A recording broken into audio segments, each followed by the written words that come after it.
hubkan aad arkaysaan waxa laga soo dejiyay dekada magaalada Muqdisho waxaana soo degsatay dawladda Soomaaliya waxa uu sidan u dhex mushaaxaya waa magaalada Muqdisho dhaxbartankeeda waxa uu isugu jiraa noocyada kala duwan ee hubka madaafiicda goobta ee burburiya gawaarida cadawga sida taangiyada beebayaasha iyo wixii la mid ah iyo dhufaysyada ay cadawgu ku dhuumaaleystaan iyo sidoo kale hubka loogu talagalay in diyaaradaha lagu soo rido iyo noocyo kale oo aad iyo aad u badan ayuu isugu jiraa hubkan waxa la sheegay markabka dekada taagan in uu degi doono dhowr maalmood 3 maalmood in dekadu ay u xirnaan doonto si uu u dego markabkaas oo hubkaasi uu dejiyo yaani inta uu la egyahay maanta wixii laga bilaabo cid kuugu faani karta dad Soomaali tahay waxa weeye oo geeska Afrika joogta oo kuugu faani karta hub ma jirto kan kaliyana ma ahane hub aad wadankaaga ku difaacato oo gantaalihii balaasiga ahaa ayaa insha Allah noo xigi doona iyo diyaaradihii ciidanka oo dhawaan imaanaya okay ninkan aad arkaysaan waa wasiirka gaashaandhigga Soomaaliya waxa la yiraahdaa Cabduqaadir Maxamed Nuur qoraalkan ayuu soo qoray qoraalkan waxa uu ku leeyahay Soomaaliya waxa ay ka gudubtay marxaladii la dhihi jiray ciidaad la macaamilayso waa inaan inagu raali ka nahay danteena inaga naqaana sokeeyaheena iyo shisheeyaheena inaga ayaa kala xulanayna sida ayuu ku soo qoray dabcan hadalkan dad badan way fahmi karaan halka uu u jeedo xilligii dawladda tan ka horeysay dawladii farmaajo waxaan xasuusanaa in ay saaxiib dhow ahaayeen dawladda Soomaaliya iyo Itoobiya inay saaxiib ahaayeen baan xasuusanaa xilligii corona diyaarad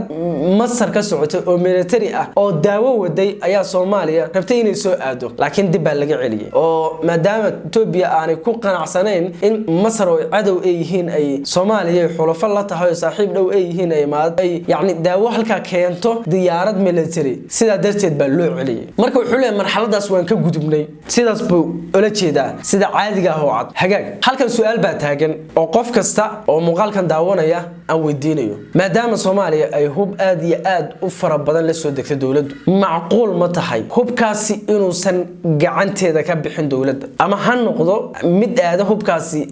gacan urur ama gacan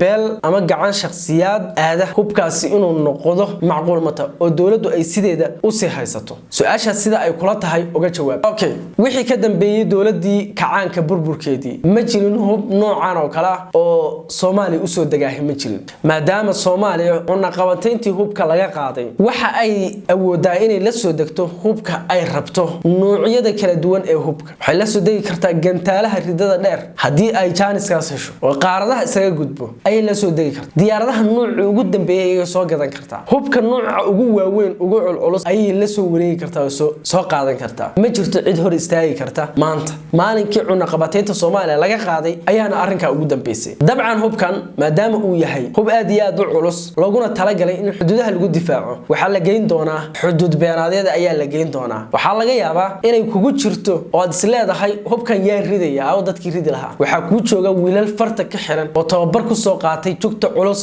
iyo mid fudud intaba oo qoray kasta oo halaabana ku sameyn kara ridi karana cadawgana la dagaalami kara kuwaas baa ku jooga maantana bulshada Soomaaliyeed inteeda wax garadka ah moralkoodu waa uu dhisan yahay aad iyo aad ayayna rajadooda u fiicanta hadii awal in laga hub badan yahay aan ka cabsan jirnay maanta ka baqimayno hubka hadda noo degaya iyo mid ka badan ayaa la soo degayna ma ahan macnuhu halkan markab inaan ku tashanayno laakiin waxa weeye wax ka badan baan ku tashanayna maadaama cuna qabatayn hub aysan nasaarnayn meel kasta wax kala soo degi karnaa ugu dambeyntii marka dawladda Soomaaliya hal baa la gudboon halka la gudboon waxa weeye dadka ay rabto inay dhiiga huraan oo ay dhiiga u shubaan ummadda Soomaaliyeed waa wiilal Soomaaliyeed oo askar ah oo difaaca dalkooda u dhaartay weeye kuwa ay doonaysan inay dhiiga u shubaan dadka Soomaaliyeed iyo dalka Soomaaliyeed wiilasha Soomaaliyeed dawladda Soomaaliya waxa la gudboon in ay wanaajiso oo qurxiso sharaftoodana ay kor u qaado iyo qiimahooda askariga Soomaaliyeed ay dagaalka gala dagaalka dabcan